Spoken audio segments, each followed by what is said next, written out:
Praise God. Magandang umaga sa atin mga kapatid. Ito na naman po ang inyong lingkod, Pastor Winsor Cabrera. Bumabati sa inyo ng magandang araw sa ating pang-labing-anim na araw ng ating prayer and fasting. Ang aking pong panalangin sa bawat isa sa atin ay katulad ng panalangin ni Pablo sa mga taga-Epesos. Ang hiniling naman po niya ay panalangin for spiritual power. Panalangin ng kapangyarihan mula sa Espiritu. At ang kanyang prayer ay matatagpuan natin sa Ephesians chapter 3 verse 14. Sabi niya, "For this reason I bow my knees to the Father of our Lord Jesus Christ, from whom the whole family in heaven and in earth is named." Verse 16, ito na po.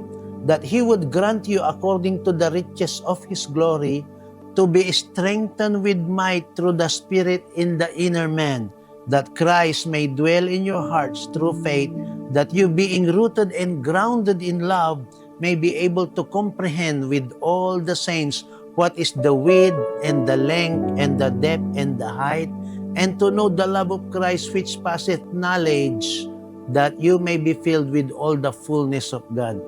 Yung pong magandang verse po dito, mga kapatid, ay nasa verse 16 tungkol sa panalangin spiritual power.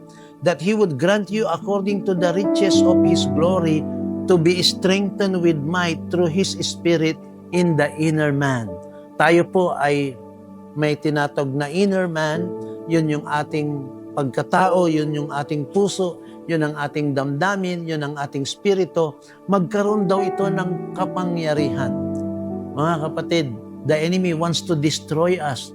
The enemy wants to steal from us. The enemy wants to kill us.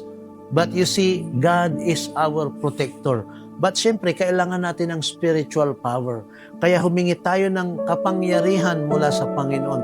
Mga kapatid, sabi niya sa Acts 1:8, "You shall receive power when the Holy Spirit is come upon you." Ephesians 5:18, sabi po niya doon, "Be not drunk with wine, but be filled with the Holy Spirit." Ang Holy Spirit po, yan ang kapangyarihan ng Panginoon. At sana po sa araw na ito, I declare that the Lord will empower you with the Holy Spirit upang maging matagumpay tayo sa buhay, upang effective tayo sa ministry, upang lalo nating mapaligaya ang Panginoon, upang talunin natin ang kaaway sa araw-araw. So let us pray for spiritual power para sa inyong lahat, para sa ating lahat. Amen and amen. The Lord bless us all.